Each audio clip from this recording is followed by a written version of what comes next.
ओम सिद्धम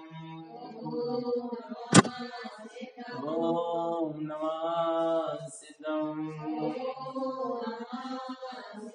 परमानंद परम ज्योति चिदानंद जनात्मनम् स्वयं रूपं समं सुतं स्थाने नमस्कृतम् ओंकार गणीय अपारा बावने अक्षर गर्भित सारा वो वेद शक्ति है जाकी ताकी महिमा आत्म तत्व सत्यम महावाण्यम जगत गुरु प्रचंड धर्म सूर्यंदम वंदे श्री गुरु तारणम वंदे श्री गुरु तारणम। बोले जिनेन्द्र भगवान की, भगवान महावीर स्वामी की, भगवान के समव शरण की, वीतराग धर्म की, अहिंसा परमो धर्म की, निर्माणी मातेश्वरी की, परम पूज्य चार कुंवर श्री वज्र तारण मंडलाचार्य जी महाराज की, श्री चौदह ग्रंथादि राज की, शुद्धात्म देव की, उत्तम ब्रह्मचर्य धर्म की, उत्तम संयम धर्म की, परम आराध्य महाजनवाणी सदगुरु तारण स्वामी जिनैन परमात्मा की अमृत रस झरती सुधजन देशना श्री खादका विशेष जी ग्रंथाधिराज जीव अनादिकाल से संसार रूपी खाई में पड़ा हुआ है, तो मात्र अपने आत्म स्वरूप को ना जानने के कारण ही जीव इस संसार रूपी खाई में पड़ा हुआ है। पर इस संसार रूपी खातिका से अर्थात संसार रूपी खाई से जीव कैसे निकले, उसके लिए सदगुरु देव ने ये खातिका विशेष जी ग्रंथ दिया है। जीव किन परिणामों से, किन भावों से, किन किन गतियों में परिभ्रमण करता है और कैसे कैसे दुखों को प्राप्त करता है, उसमें उसका यहाँ स्वरूप बतलाया गया है। जीव 4 गति और 84 लाख योनियों में परिभ्रमण करता है। किन भावों से करता है, किन परिणामों से, किस कर्म का बंध करता है और किस कारण इस जीव को कौन सी गति और कौन सी योनि में परिभ्रमण करना पड़ता है, यहाँ गुरुदेव ने अंतरंग से घटाया है। एक सूत्र है, अपन बार बार दोहराते हैं, हम कहाँ जहां हमारा, हम कैसे जैसे हमारे। गुरुदेव ने तत्काल वर्तमान में ही उसके परिणाम को बदलाया है। हम कैसे जैसे हमारे भाव, हम कहाँ जहां हमारा उपयोग। यदि हम चित्तालय में बैठकर भी हमारा उपयोग घर में लगा हुआ है, तो हम कहाँ हैं, घर में। एक उदाहरण है ये। हम कैसे जैसे हमारे भाव।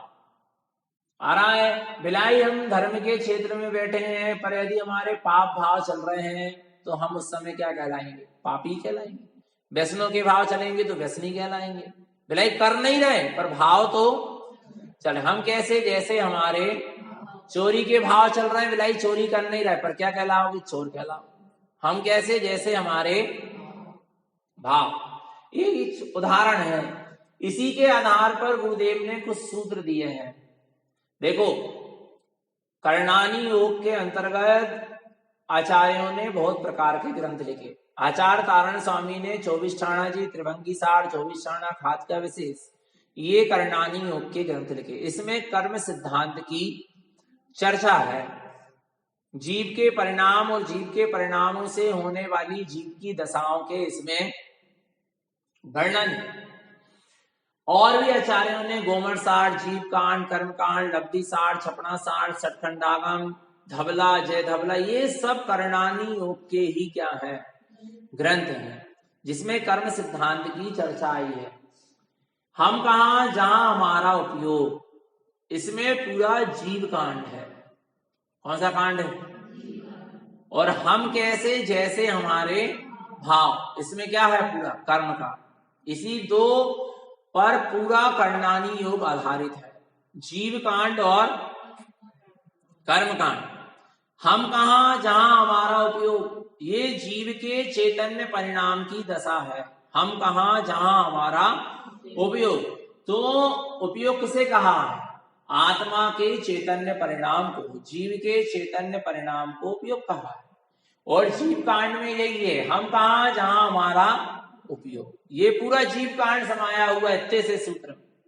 और हम कैसे, जैसे हमारे भाव, इसमें पूरा कर्म कांड, क्योंकि जीव जैसे भाव करता है वैसे कर्म का बंध करता है, और फिर उसे अपने भाव के अनुरूप ही कर्म का बंध होता है, फिर उसके भाव के अनुरूप जो कर्म का बंध हुआ है उसी से उसको फिर वैसा फल मिलता है।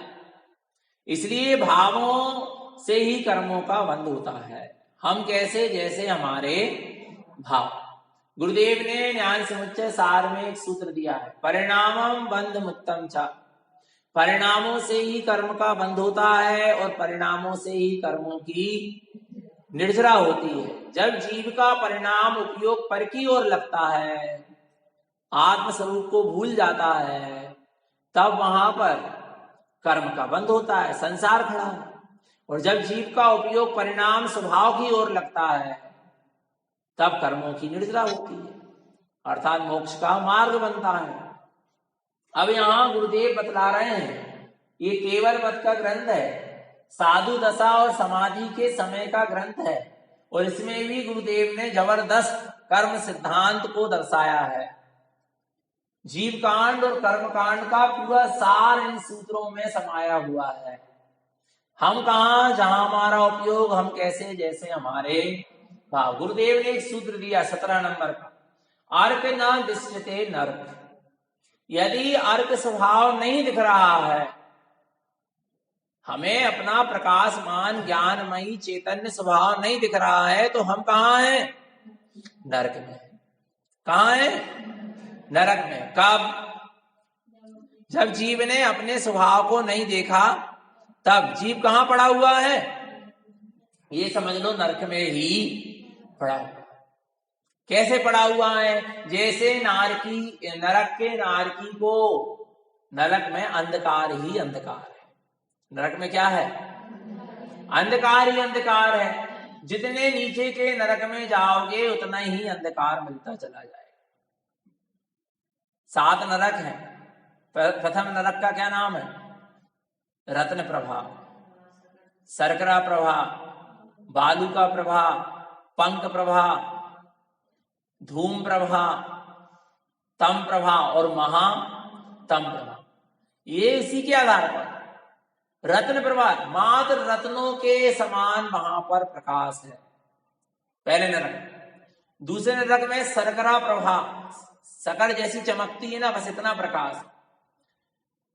बालू का प्रभाव, रेत जितनी चमकती है बस इतना प्रकाश है, तीसरे नरक।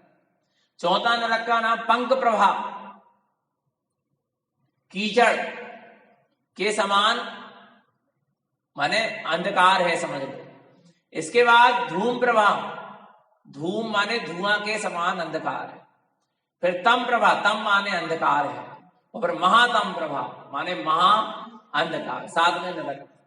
पर यहाँ पर गुरुदेव का कहने का मतलब ये है, जैसे नरक के नारकी अंधकार में जी रहे हैं, ऐसे ही जो जीव अपने ज्ञानमयी प्रकाशमान अर्क स्वभाव को नहीं देख रहा, जो मिथ्यात्व मोह और अज्ञान के अंधकार में जी रहा है, वो नरक में ही है। नरक जाना नहीं है, वो नरक में ही।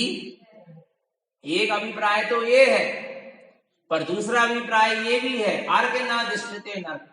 जब सम्यक दृष्टि ज्ञानी अंतरात्मा ने अपने आत्मा का अनुभव किया, वेदन किया, प्रचुर स्वसंवेदन किया, शुद्ध उपयोग के द्वारा भी आत्मा का वेदन किया, अनुभव किया, उसको अपनी ज्ञान प्रकाशमान शुद्धम प्रकाशम शुद्धात्म तत्व का अनुभव हुआ, लेकिन वो उसमें ठहर नहीं पाया और उसका उपयोग अपने ज्ञानमयी प्रकाशमान चैतन्य स्वभाव से कहाँ आया? बाहर आया। तो अर्क ना दृष्टते नर्क, उसको ऐसा लगा कि मुझे अपना अर्क स्वभाव नहीं दिख रहा, माने उसको ऐसा लग रहा है कि मैं कहाँ हूं? नर्क में। उसको इतनी वेदना हो रही, कितनी वेदना हो रही, जिससे एक नरक के नारकी को वेदना हो।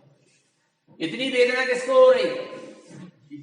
जिसने अपने आत्म स्वभाव को देखा, अपने अर्क प्रकाशमान चैतन्य स्वभाव को देखा, पर उसका उपयोग कहाँ आ गया? फिर बाहर आ गया, संसार की ओर आ गया, पर पर्यायों में आ गया, चला गया, मोह राग आदि में चला गया, तो उसको नरक सा लग रहा। ज्ञानी को पूरा संसार और मोह राग आदि विभाव परिणाम और एक समय की पर्याय धारा भी नरक सी लगती है। ज्ञानी को एक समय की पर्याय दृष्टि भी नरक सी भाषित हो रही है। आ रहा है, एक समय का आत्म स्वभाव का विस्मरण नरक सा लग रहा है। विचार करो, अर्क न दृष्टते नरक, अपने अर्क माने प्रकाश मान ज्ञान स्वभाव को नहीं देख रहा, माने कहा क्या दिख रहा है? नरक दिख रहा है। एक तो ये हुआ इसका। आगे देखो, अर्कसी विकल त्रयो, अर्कसी विकल त्रयो कहने का मतलब यहां पर ये है, जीव यदि संकल्प विकल्पों में लगा है, विकल्प त्रय के जीव समझते हो? 2 इंद्रिय, 3 इंद्रिय और 4 इंद्रिय। 2 इंद्रिय से 4 इंद्रिय तक के जीवों को विकल्प त्रय कहते हैं। 2 इंद्रिय लट आदि जे, ये क्या कहलाते हैं? इल्ली लट आदि, ये सब 2 इंद्रिय। केचुआ आदि ये 2 इंद्रिय होते हैं। 3 इंद्रिय चीटा चीटी जू खटमल आराय और जो घुन आदि, ये सब क्या है? 3 इंद्रिय जो रैंक के चलते हैं। और इसके बाद 4 इंद्रिय जी, भोरा मच्छर मक्खी फुद्दा फुद्दी पतंगे, ये सब जो उड़ते हैं वो क्या कहलाते हैं? 4 इंद्रिय। तो इनको विकल्प त्रय कहते हैं। 2 इंद्रिय, 3 इंद्रिय और 4 इंद्रिय जीव को विकल्प त्रय कहा जाता है। तो ये जो विकल्प त्रय के जीव होते हैं, बार बार उसी पर्याय में जन्म लेते हैं और उसी पर्याय में बार बार मरते हैं और अत्यंत विकलित होते हैं, अर्थात अत्यंत दुखी होते हैं। महाराज ऐसे ही यहां पर कह रहे हैं, अर्क सी विकल्प विकल्प त्रयो, यदि तुम्हें अपने स्वभाव में विकल्प हो रहा है तो आप कहां हो? विकल्प त्रय जाओगे नहीं। आप बार बार दुखी हो रहे हो, संकल्प विकल्प में लगे हो, विकल्पों में जी रहे हो, आकुलित व्याकुलित हो रहे हो, तो अभी कहां पड़े हो? जैसे विकल्प त्रय के जीव बार बार वही जन्म ले रहे, मर रहे हैं, अत्यंत दुखी हैं, ऐसे जो जीव बार बार संकल्प विकल्प करके नाना प्रकार के विकल्पों को और आकुलता व्याकुलता करके बार बार दुखी हो रहा है, तो वो कहां पड़ा है? विकल्प त्रय में पड़ा है। आ रहा है यहां पर ये कहने का गुरु महाराज का अभिप्राय। और अपने स्वभाव के प्रति किंचित भी विकल्प नहीं होना चाहिए। जिसको अपने स्वभाव के प्रति विकल्प है वो विकल्प त्रय में ही है। ज्ञानी को कभी अपने स्वभाव के प्रति क्या नहीं होता? विकल्प नहीं होता, क्योंकि वो निसंक है, उसको अपने स्वभाव का दृढ़ श्रद्धान है। आया? तो यहां पर वही कहा जा रहा। आगे देखो, अर्क न दृष्टते नर्क अस्थान आवरण तदि थावर भवतु, यदि अपने अर्क स्वभाव को नहीं देख रहा है तो नर्क में है। अस्थान आवरण तदि थावर भवतु, अपने स्वस्थान आत्मस्थान आत्म क्षेत्र शुद्ध असंख्यात प्रदेश ज्ञानमयी चेतना में आवरण क्या कर रहा है? आवरण कर रहा है। तो तदि थावर भवति, भाई उसी समय कहां है? स्थावर में। स्थावर काय के चीज समझते? जल का है, अग्नि का है, वायु का है, पृथ्वी का है और वनस्पति का है। इनको स्थावर क्यों कहा जाता है? क्योंकि ये एक स्थान पर स्थिर होते हैं। ये एक स्थान पे क्या होते हैं? स्थिर होते हैं। पहाड़ और जहाड़, पहाड़ और वृक्ष तो हमें स्थिर दिखते हैं, पर पानी तो बहता हुआ दिखता ना। पर ढाल मिलेगी तब बहेगा, नहीं तो वो भी क्या है? स्थिर। हवा भी अपने आप में क्या है? स्थिर है। जल का है, अग्नि का है, वायु का है, पृथ्वी का है, वनस्पति का है, ये सब अपने अपने में क्या है? स्थिर है। इसलिए कौन से काय के जीव कहलाते हैं? स्थावर काय के जीव कहलाते हैं। पर यहाँ पर गुरुदेव कह रहे हैं, यदि है जीव तो अपने स्वस्थान में आवरण कर रहा है, अपने शुद्ध संख्यात प्रदेशी ज्ञानमयी चेतना को नहीं देख रहा, अपने स्व क्षेत्र का अनुभव नहीं कर रहा, तो कहां पड़ा है? तो स्थावर में पड़ा, माने स्थावर में ही पड़ा है। जैसे स्थावर काय के जीव को कितनी इंद्रिय है? एक इंद्रिय है। तो स्थावर काय के जीव एक स्पर्शन इंद्रिय का ही वेदन कर रहे हैं। किसका वेदन कर रहे हैं? स्पर्शन इंद्रिय के विषयों का भोग कर रहे हैं। हल्का भारी कड़ा नरम रूखा चिकना ठंडा गरम, इसका अनुभव कर रहे हैं। और एक दो इंद्रिय जीव है तो वो रसना इंद्री के स्पर्शन के साथ रसना इंद्री का भी वेदन कर रहा है। एक 3 इंद्री जीव है तो वो स्पर्शन रसना और घ्राण इंद्री के विषय का भोग कर रहा है। एक 4 इंद्री जीव है तो वो भी स्पर्शन रसना घ्राण और चक्षु इंद्री के विषयों का भोग कर रहा है, वेदन कर रहा है विषयों का। और कोई 5 इंद्रिय जीव है तो स्पर्शन रसना घ्राण चक्षु और कर्ण, इन 5 इंद्रियों के विषयों का वेदन कर रहा है या अनुभव कर रहा है या भोग कर रहा है, अपन कुछ भी कह सकते हैं। पर एक चीज बताओ, एक स्पर्शन इंद्रिय के जो विषय हैं वे पुद्गल हैं क्या चैतन्य है? बोलो, वो किसकी पर्याय है? पुद्गल की है ना, आ रहा है। और वो एक स्पर्शन इंद्रिय वाला जीव हल्का भारी कड़ा नरम रूखा चिकना ठंडा गरम स्पर्शन इंद्रिय के विषयों का भोग कर रहा है या वेदन कर रहा है या अनुभव कर रहा है, तो वो किसका अनुभव कर रहा है? पुद्गल का आ रहा है। और एक 5 इंद्रिय वाला जीव है, मनुष्य है, वो भी 5 इंद्रियों के विषयों का वेदन कर रहा है या अनुभव कर रहा है, तो कर किसका रहा? पुद्गल का। फिर अंतर क्या? कोई अंतर नहीं। एक स्पर्शन इंद्रिय वाला जीव भी पुद्गल के ही अनुभव में लगा है और एक 5 इंद्रिय को प्राप्त करने के बाद, मन को भी प्राप्त करने के बाद वो भी पुद्गल के विषयों के ही अनुभव में लगा है। तो अंतर क्या है? स्थावर पर्याय जैसा एक 5 इंद्रिय जीव भी जीवन जी रहा है यदि वह अपने चेतन स्वरूपी भगवान आत्मा को नहीं जान रहा। तो 5 इंद्रिय और मन मिले हैं तो इनके द्वारा तुम अपने आत्म स्वरूप को क्या करो? जानो। और 5 इंद्रिय और मन मिलने के बाद जीव विषय भोगों को भोग के अपने ही स्थान आवरण, अपने ही स्वस्थान में, अपने ही शुद्ध संख्यात प्रदेशी आत्म क्षेत्र में अनंत कर्मों का आवरण कर लेता है। स्थावर भवतु, और स्थावर जैसी इसकी जीव की क्या हो रही है? स्थिति हो रही है। एक इंद्रिय वाले जीव की जैसी इस जीव की क्या हो रही? स्थिति हो रही है, क्योंकि यह 5 इंद्रिय और मन को प्राप्त करने के बाद भी अपने आत्मा का चिंतन मनन विचार नहीं कर रहा, अपने आत्मा का अनुभव वेदन नहीं कर रहा, अपनी इंद्रियों को और मन को आत्म कल्याण के साधन में नहीं लगा। इसलिए जो अपने स्वस्थान में शुद्ध संख्यात प्रदेशी स्व क्षेत्र आत्म क्षेत्र में आवरण कर रहा है वो कहाँ है? स्थावर। आगे देखो, त्रिजंच जन्मेग त्रिजंच भवतु कालादि, जीव अनादि काल से त्रियंच गति में पड़ा हुआ है। कहाँ पड़ा हुआ है? त्रियंच गति में कई बार जीव ने जन्म मरण। अब त्रियंच कौन कहलाते हैं? पशु पक्षी बस त्रियंच नहीं कहलाते, निगोदिया जीव भी त्रियंच कहलाते हैं, जो एक श्वास में 18 बार जन्म मरण करते हैं। स्थावर का है, जल का है, अग्नि का है, वायु का है, पृथ्वी का है, वनस्पति का, ये भी क्या कहलाते हैं? स्थावर काय के जीव भी त्रियंच की कहलाते हैं। 2 इंद्री, 3 इंद्री, 4 इंद्री, ये भी सब क्या कहलाते हैं? लट आदि, चींटी आदि, घोड़ा आदि, ये सब क्या है? त्रियंच गति के जीव है। और पशु पक्षी जो त्रियंच गति के जीव हैं, माने मनुष्य को, देव को, नारकी को छोड़ के जितनी जीव राशि है, क्या किसको छोड़ के? मनुष्य त्रियंच और देव गति के जीवों को छोड़ के बाकी जितनी जीव राशि है, और सिद्ध भगवान को छोड़ के बाकी जितनी जीव राशि है सब कहां की है? त्रियंच गति की जीव आया। तो ये जीव त्रियंच गति में क्यों जन्म ले रहा है? क्योंकि जीव ने अपने रत्नात्रय स्वभाव को नहीं देखा, नहीं जाना, नहीं पहचाना, अनुभव नहीं, इसलिए त्रियंच गति में पड़ा हुआ है। गुरुदेव का कहने का मतलब ये है कि अपने सम्यक दर्शन ज्ञान चारित रत्नात्रयमयी स्वभाव को नहीं जच रहा, नहीं जान रहा, नहीं अनुभव कर रहा, नहीं वेदन कर रहा है, तो जीव कहां पड़ा है? त्रियंच गति में पड़ा है। त्रियंच गति के जीव में और मनुष्य गति के जीव में क्या अंतर होना चाहिए? बताओ।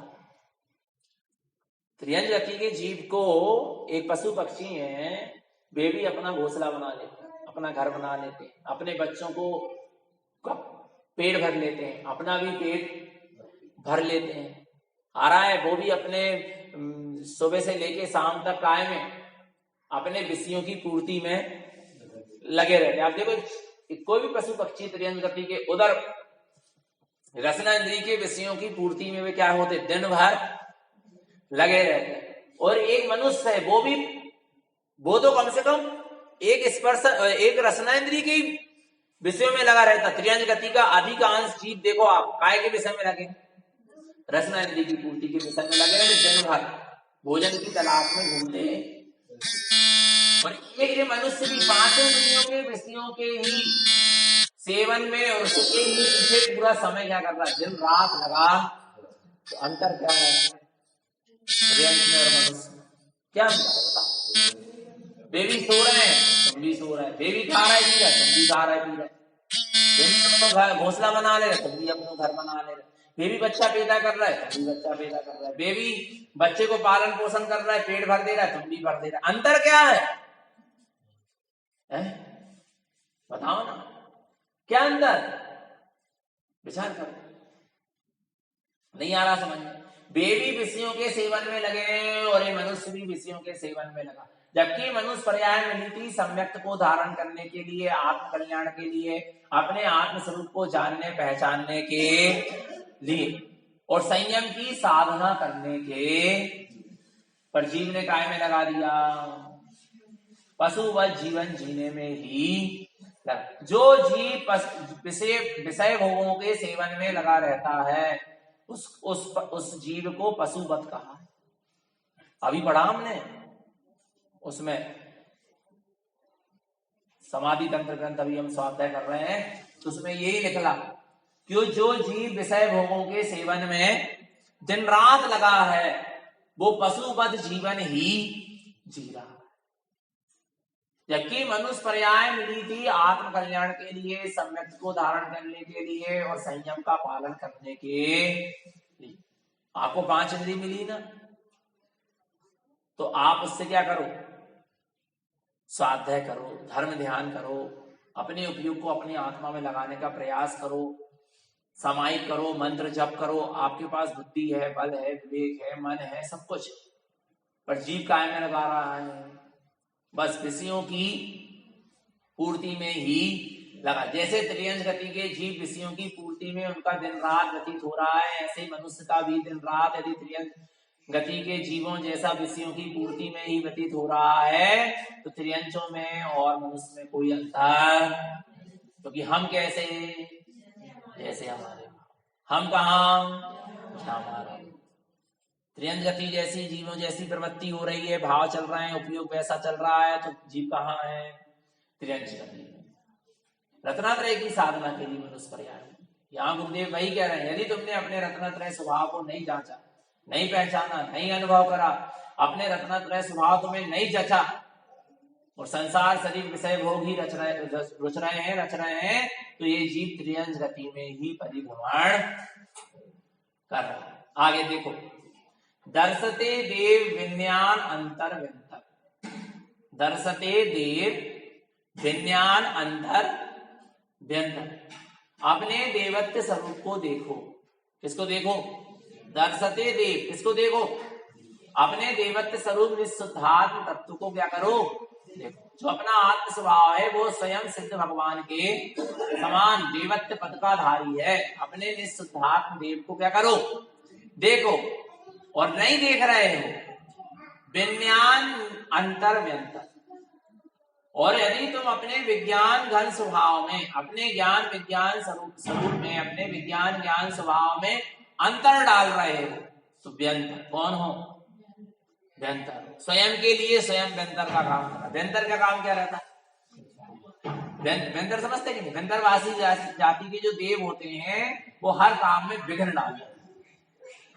कोई भी काम आपका सिद्ध होने उसमें अंतराय डालते। और उनकी एक मान्यता होती है। क्या मान्यता होती है? कि वो आपके कोई भी काम में क्या डालेंगे? विघ्न डालेंगे। और फिर आपसे कहेंगे तुम हमें क्या करो? मानो, पूजो, हमारा स्थान बनाओ। और जो जीव उनके चक्कर में क्या हो जाता? फंस जाता उनके स्थान। फिर जिंदगी भर वे इनको क्या करते हैं? परेशान करते हैं। का यही काम, स्वयं परेशानी में है और दूसरे को भी परेशानी में। माने उपद्रवी जीव। कौन से जीव? उपद्रवी जीव ही क्या बनते हैं?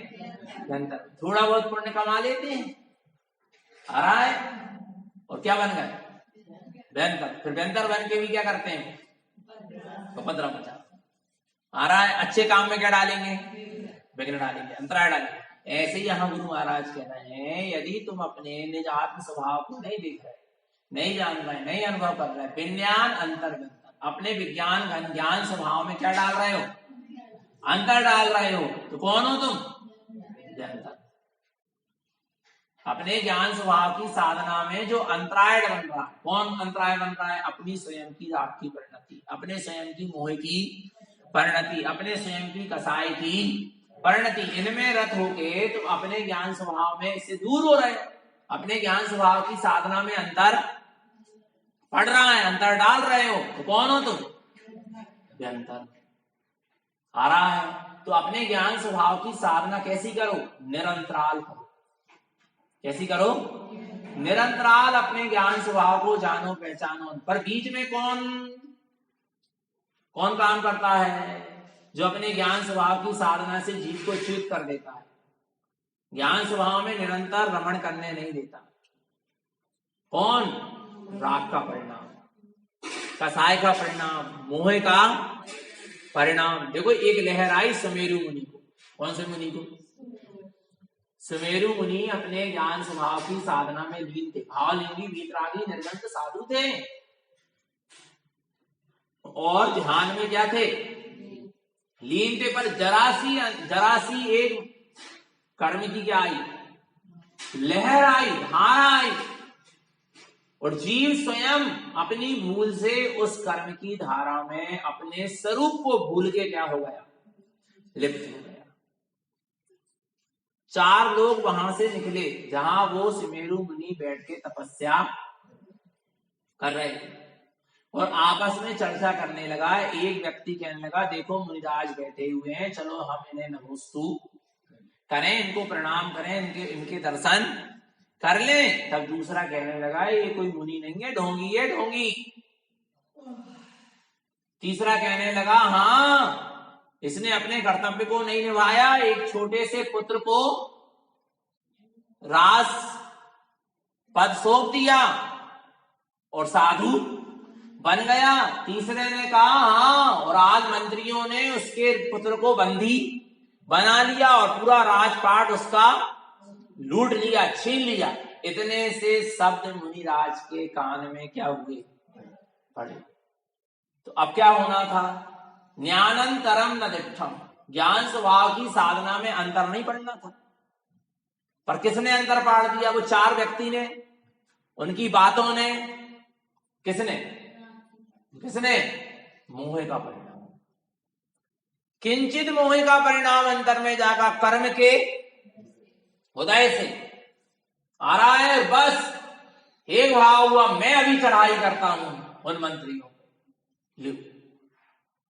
आंख बंद है, आंख क्या है, बंद है, ध्यानस्थ अवस्था में, पर परिणाम देख रहे हैं। हम कहा, जहां हमारा परिणाम। हम कैसे, उनकी जरासी मोह की परिणति ने ज्ञान स्वभाव की साधना में क्या डाल दी, बिरदाजी। और अभी देखता हूं, और आसन, पद्मासन से, ध्यान आसन से वीरासन में बैठ। कौन से आसन में, ऐसे धनुष बाण ली, ऐसे अभी चढ़ाई करता हूं, अभी तलवार निकालता, ऐसे हाथ करके क्या हो गए, बैठ गए। जो बता, विचार करो आप, नहीं आ रहा समझ में, आया कि नहीं आया। कौन से आसन में बैठ गए, वीरासन में बैठ गए। परिणाम कितने जल्दी गया, किसने अंतर डाला, मोह की परिणति।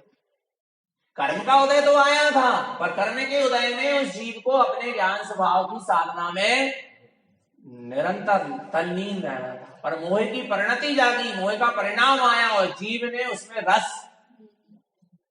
पर फिर भी एक समय देता है, एक समय अपन को, हर जीव को अपनी साधना की अपेक्षा एक क्या मिलता है, समय मिलता है। वहां से राजा सैंडिक निकले। राजा सैंडिक ने देखा कि मुनिराज तो हमेशा खड़गासन में, कायोत्सर मुद्रा में, पद्मासन में, अर्ध पद्मासन में, ध्यान आसन में, योग आसन में बैठते हैं, पर ये तो काय में बैठे, वीरासन में बैठे। क्या बात है। राजा सैंडिक ने सोचा कि मैं भगवान महावीर स्वामी के समूह शरण में जा ही रहा हूं, तो उनसे ये प्रश्न पूछूंगा। उन्होंने भगवान के समूह शरण में जाके पूछा कि एक मुनि वीरासन में मुझे अभी अभी दिखे। भगवान की वाणी में आया है, हे राजा श्रेणिक, यदि तू जा सके तो शीघ्र जा। उन मुनिराज के अंतरंग में अभी मोह की लहर चल रही है। काय की लहर? मोह की लहर चल रही। मोह का परिणाम जागा है, जिससे वे अपनी आत्म साधना से थोड़ी देर के लिए क्या हो रहे हैं? च्युत हुए। तू जाकर उनका स्थितिकरण कर। एक ग्रस्त अवरति सम्यक दृष्टि, राजा सैनिक ग्रस्त और मुनिराज भावलिंगी निर्गन वीतरागी, पर एक ग्रस्त सम्यक दृष्टि भी एक भावलिंगी निर्गन वीतरागी साधु का क्या करा सकता है? स्थितिकरण करा सकता है। नहीं यार, किसी को अपने से कम मत समझो, छोटा मत समझो, विचार करना आ रहा है। वो जाते हैं राजा श्रेणिक और शीघ्र जाकर और सुमेरु मुनि को स्थितिकरण करा। किसका राज, किसका पाठ, किसका पुत्र? आप तो सब छोड़ के निकले। आत्मा की दर्शन ज्ञान चेतना के अलावा आत्मा का और कुछ भी नहीं। तिल तो समास भी परद्रव्य मेरा, किन परद्रव्य के पीछे कसाय के परिणाम को जगा है? तुमने अपने अतीन्द्रिय आनंद को छोड़ दिया परद्रव्य के पीछे, जरा से मोह के पीछे, राग के पीछे, इच्छणभंगुर राग और मोह के पीछे तुमने अपने अतीन्द्रिय परमानंद के स्वाद को छोड़ दिया। तुम तो परम योगी सर हो, तपस्वी हो, ज्ञानी हो, सिद्ध के समान सिद्ध सम अनुभूति करने वाले। तुरंत स्थिति क्या हुई? समान हो गई। आंख बंधी है, आसन बस बदला है, और आसन फिर क्या होगा? फिर वो काय में आ गए? क्रोध का परिणाम आया ना। पर मुनिराज के लिए हमने बताया था ना उस दिन, 48 मिनट के भीतर भीतर कसाय का परिणाम क्या हो जाएगा? समन हो जाएगा। एक समय हमने बताया ना, समय देता है। हर साधक को अपनी भूमिका के अनुसार, अपने पद के अनुसार एक क्या मिला है? समय मिलता है कि इस समय तक आप अपनी कसाय या परिणाम को क्या कर लो? गला लो। कसाय के परिणाम को गला लो, समन कर लो, और नहीं तो फिर आप अपने गुण स्थान से क्या हो जाओगे? नीचे गिर जाओगे। पर उनके 48 मिनट नहीं हुए। इतनी देर में खेल हो गया सब।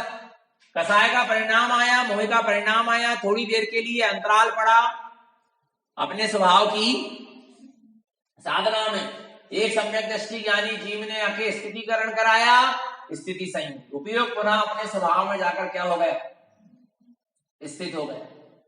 और ऐसा स्थित हुआ कि उन्होंने ये नहीं कहा कि राजा सैनिक तुम्हें धन्यवाद, तुमने महान उपकार किया, मेरा स्थितिकरण। कोई गीत नहीं गाए किसी, अपने स्वभाव में क्या हो गए? स्थित हो गए। पुनः अपने स्वभाव में स्थित हो गए। राजा सैनिक कहां पहुंच गए? पुनः भगवान के समोसरण में उनका काम हो गया। तब उन्होंने भगवान महावीर स्वामी से पूछा कि जिस समय वे ध्यानस्थ अवस्था में बैठे हुए थे, जब तक उनके अंदर में कोई मोह का परिणाम नहीं जागा था, यदि ऐसी साधना करते करते यदि उनको गति का बंध होता या आयु का अंत आता तो वे कहां जाते? तो भगवान की वाणी में आया वे स्वर्ग जाते। कहां जाते? स्वर्ग जाते। और बोले जब उनके अंदर में तीव्र क्रोध की कसाय का क्या आया? परिणाम, मोह का परिणाम जागा कदाचित, और यदि उसी समय गति बंध या आयु का अंत आ जाता तो वो जीव कहां जाता? तो उन्होंने कहा वो जीव नरक नियम से कहां जाता? नरक जाता, दुर्गति में जाता। आ रहा है। और बोले जब उनके परिणाम क्या हो गए? समान हो गए। मोह के कसायों के परिणाम समान हो गए। और अब यदि उनको गति का क्या होगा? बंद होगा या आयु का अंत आएगा तो वो कहां जाएंगे? तो भगवान कहते कहां क्या जाएंगे? उनको केवल ज्ञान हो गया। क्या हो गया? केवल ज्ञान हो गया। अरहंत दशा प्रकट हो गई। 12.5 करोड़ बाजे क्या होने लगे? बजने लगे। देवता जय जयकार। नहीं आया समझ में? परिणाम समझ गया कि नहीं समझ गया? आ रहा है नहीं आ रहा? भगवान आत्मा समझना। पर बीच में जरा किसी देर के लिए अंतर डाल दिया। किसने? व्यंतर। किसने? कौन व्यंतर? अरे व्यंतर नहीं, कौन व्यंतर? विचार तो थे ही। आ रहा है व्यंतर कौन? मोह का परिणाम, मोह की परिणति, राग की परिणति बीच में काम करी, कसाय की परिणति ने बीच में काम करी। काय को भूल के? अपने स्वरूप को भूल के। परिणति काय से जुड़ गई? कर्म के उदय से जुड़ के मोह राग आदि रूप हो गई, तो इतनी देर के लिए क्या पड़ गया, अंतर। पर जब स्थितिकरण हुआ तो सारे व्यंतर भागते नजर आ गए, सारी मोह राग देश कसाय की परिणति क्या हो गई, भाग गई, और देखते देखते केवल ज्ञान सिद्ध दशा को उन्होंने प्रकट कर दिया। आया समझ में? तो हमारे ही स्वयं के अंतरंग में जो मोह राग आदि की परिणति है वो सब क्या है, व्यंतर का काम करती है। जब ज्ञानी साधक अपनी ज्ञान स्वभाव की साधना की निरंतराल साधना में रत रहता है, पर कदाचित उसको मोह और राग का परिणाम आता है, तो उसको व्यंतर की तरह लगता है। किसकी तरह लगता है, विज्ञान अंतर व्यंतर। जो मेरे विज्ञान घन स्वभाव में अंतर डाले, वे सारे परिणाम मेरे लिए क्या है, व्यंतर से आ रहा है। इसलिए इन परिणामों को क्या करो, आपको पता है व्यंतर की भी कई जातियां होती हैं। जाइए ना, गंधर्व अक्षर भूत पिशाच गंधर्व किम पुरुष मोहरत गंधर्व यक्ष राक्षस और भूत और पिशाच, ये व्यंतरवासी देव की क्या है, पर्याय है, योनियां है, सब अलग अलग प्रकार के। व्यंतरवासी देव जो होते वो थोड़ा बहुत पुण्य कमाते जब तो देवगति मिलेगी, पर पुण्य के काम करते हुए भी जिनके संस्कार क्या नहीं होते, गलते, संसार रूपी संस्कार नहीं गलते, वे क्या बन जाते हैं, व्यंतरवासी। जिसको भजन कीर्तन में ज्यादा रुचि थी पर सम्यक्त को धारण नहीं किया और भजन कीर्तन करते करते मर गया, तो उसको बस अगली जाति में गंधर्व जाति का व्यंतरवासी, फिर गाता बजाता फिरेगा। आ रहा है नहीं आ रहा समझ में? ऐसा होता है, ऐसे व्यंतरवासी देव बन जाते हैं। जिसको नाचने कूदने में क्या लगती थी, रुचि थी, नृत्य करने में खूब रुचि थी, उस राग के परिणाम को नहीं गला पाया, सम्यक्त को धारण, पर थोड़ा बहुत पुण्य तो मान लिया, तो व्यंतरवासी बन के वो इधर उधर क्या करेगा, नाचता फिरेगा।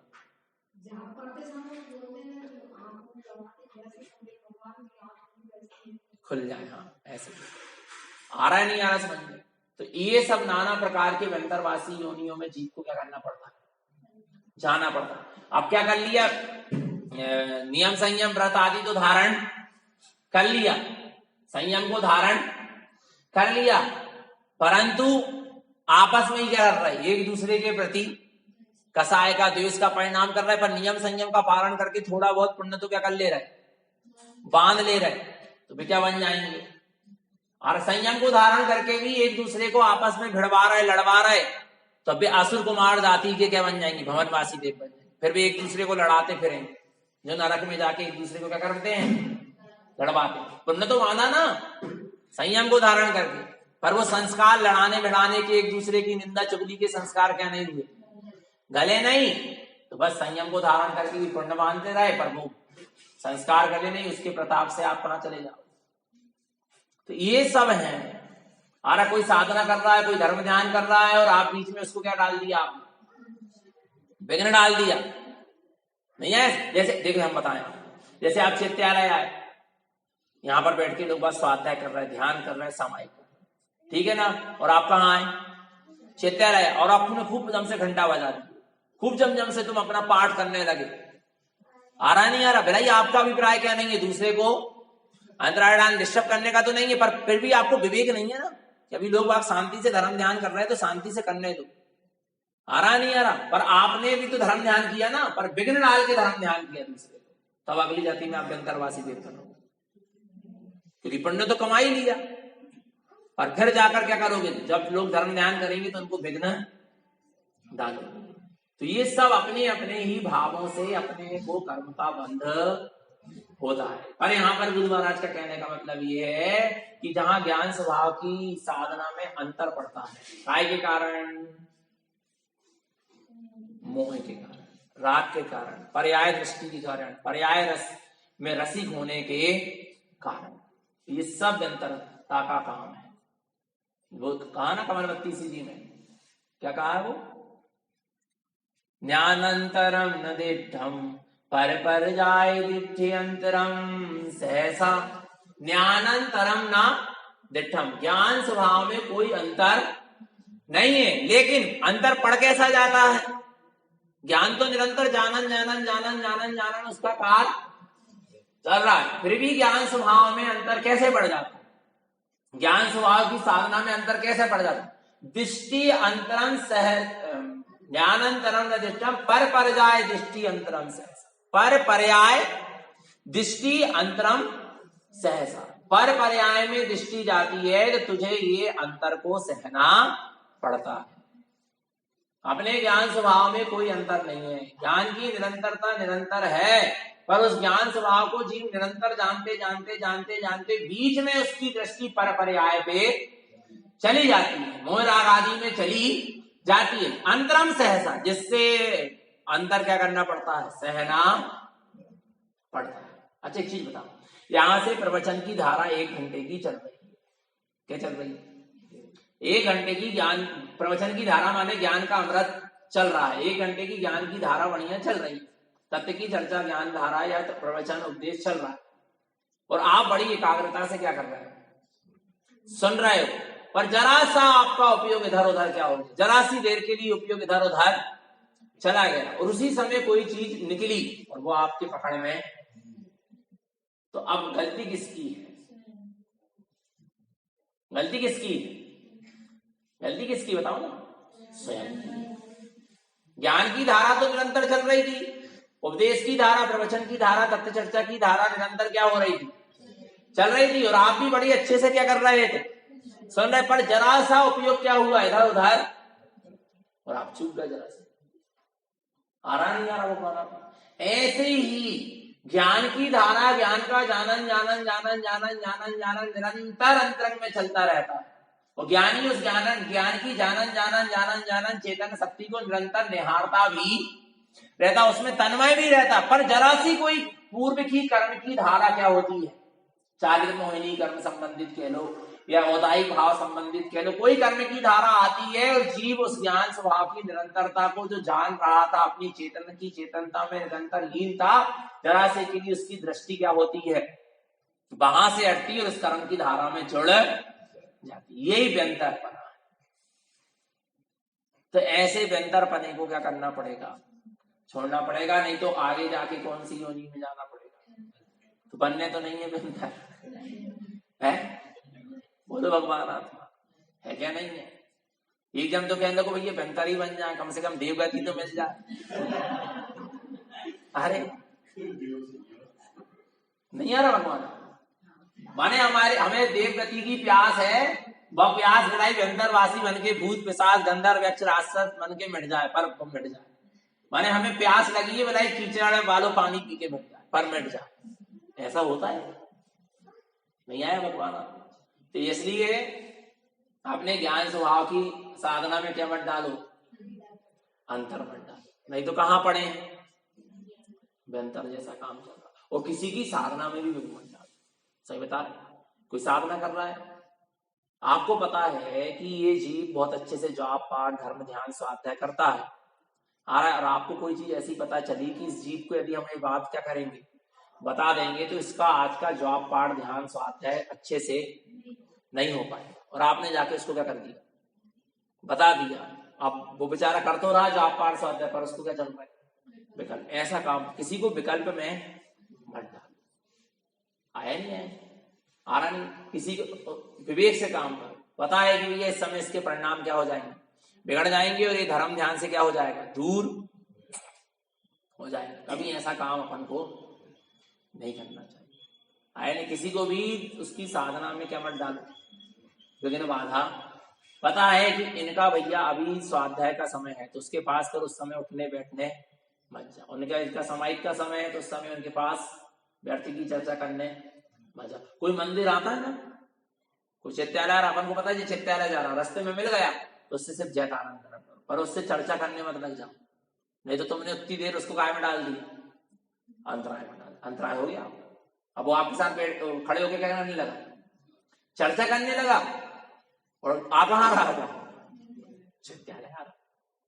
उतनी देर अंतर पड़ा कि नहीं पड़ा? और आपको पता है चित्तालय में भी आपने जैसे आपका कोई ग्रंथ का स्वाध्याय चल रहा है, श्रावकाचार्य जी ग्रंथ का स्वाध्याय चल रहा है, और श्रावकाचार्य जी की एक प्रति है, वह प्रति तुमने रखी अलमारी में, दूसरे नंबर के खंड में वह प्रति रखी आपने, आपका स्वाध्याय चल रहा है।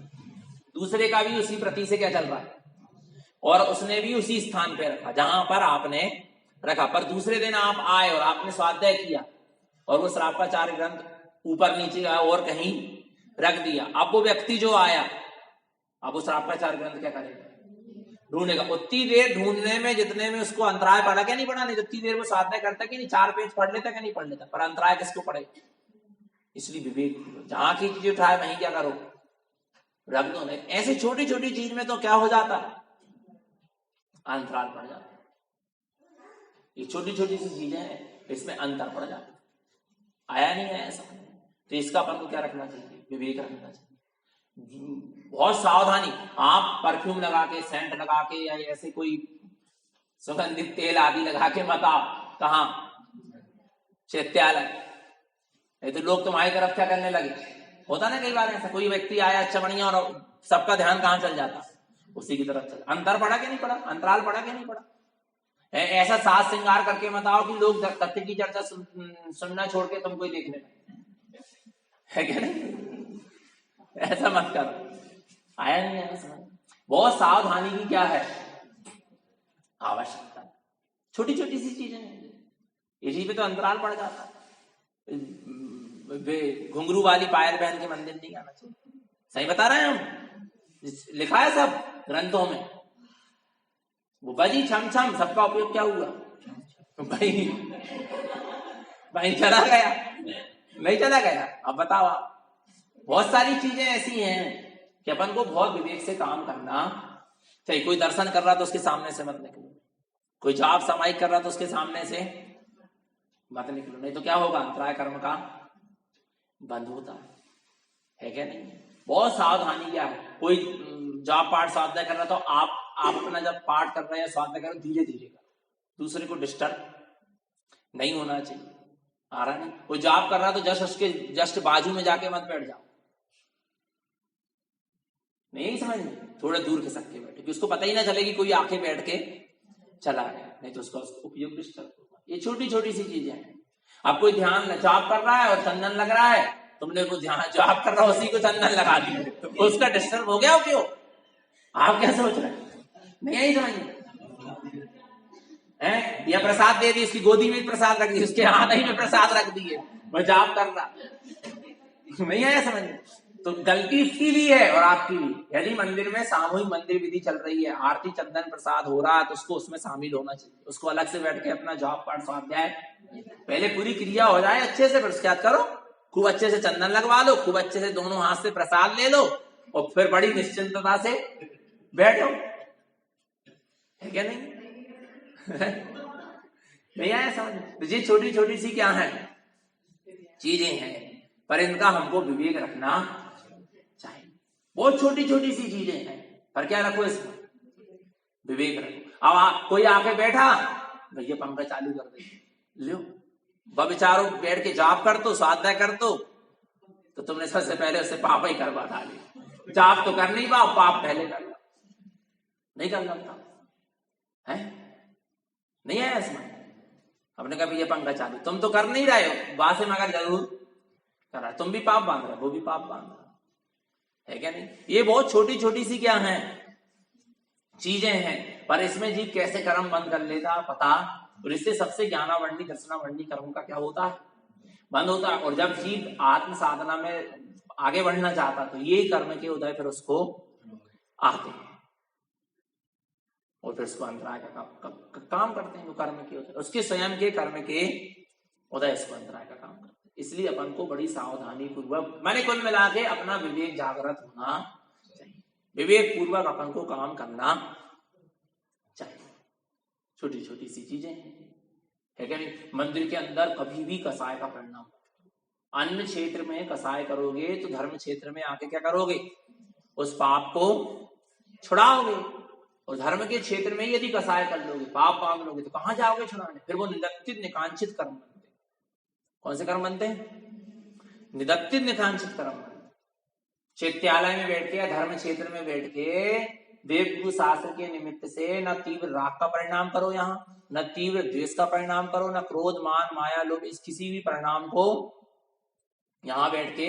आपको पता है जो चैत्यालय में बैठ के निंदा चुगली करता है, क्या करता है, इसकी उसकी निंदा चुगली करता है, वो चैत्यालय की ही दीवालों में छिपकली बन के जन्म लेता है। छिपकली कौन बनता है? जो निंदा चुगली करता है, निंदा चुगली सुनता है, निंदनी पर्याय मिलती है निंदा चुगली करने वाली। जो कान लगा लगा के दूसरों की बातों को सुनता है, वो दीवार में क्या हो जाता है, छिपकली बन के चिपका रहता है, घूमता रहता। आया नहीं आया समझ? ये सब परिणाम है, ये छोटे छोटे से परिणाम है, जीव समझ नहीं पाता।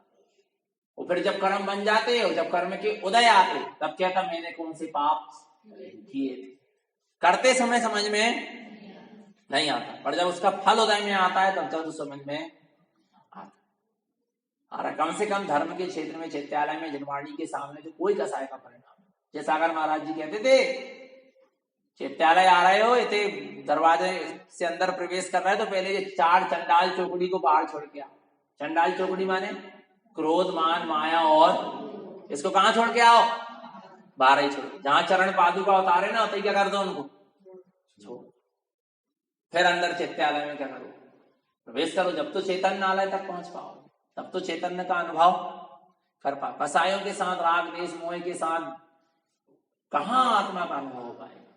इनसे जब हम विरक्त होंगे तब तो आत्मा का क्या होगा, अनुभव होगा। 1 घड़ी 2 घड़ी स्थिर चित्त होए, देव गुरु धर्म को स्मरण करे, सो इस आत्मा को धर्म लाभ होए, कर्मन की क्षय होए, और धर्म आराध्य जीव परंपरा से निर्वाण पद हो। तो अब 1 घड़ी 2 घड़ी स्थिर चित्त कौन हो पाएगा? जो मोह राग देश कसाय के परिणामों के साथ आएगा, वो कहां 1-2 घड़ी स्थिर चित्त हो पाएगा, नहीं हो पाएगा। जो सारे मोह राग आदि परिणामों को छोड़ के, सारे विकल्प को छोड़ के आएगा, वो 1-2 घड़ी स्थिर चित्त होकर अपने आत्मस्वरूप की साधना आराधना कर पाएगा। नहीं तो नाना प्रकार के क्या लगे रहेंगे, विकल्प लगे। विकल्प लेके कभी यहाँ मतलब यहां आओ तो निर्विकल्प होके आओ, और यहां से जाओ तो निर्विकल्प होके ही जाओ, ऐसा। तो निरंतर निशुद्धात्मा की सूरत रखें, अपना सबका जीवन सम्यक और संयम में बना रहे। यही सद्गुरु की हम सभी भव्य जीवों के लिए पवित्र पावन देशना। बोली आचार्य प्रवर श्रीमद धारण करने वंदाचार्य सिद्धार्थ देव की जय। नमस्तु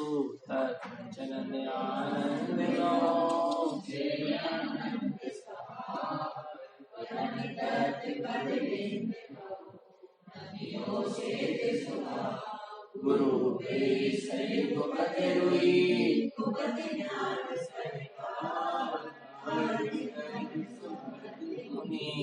गुरु संसार निवास जो तव जिनवर हम विनाश भग जीवनम मम ज्ञान परो देव को गुरु को धर्म को शास्त्री को नमस्कार।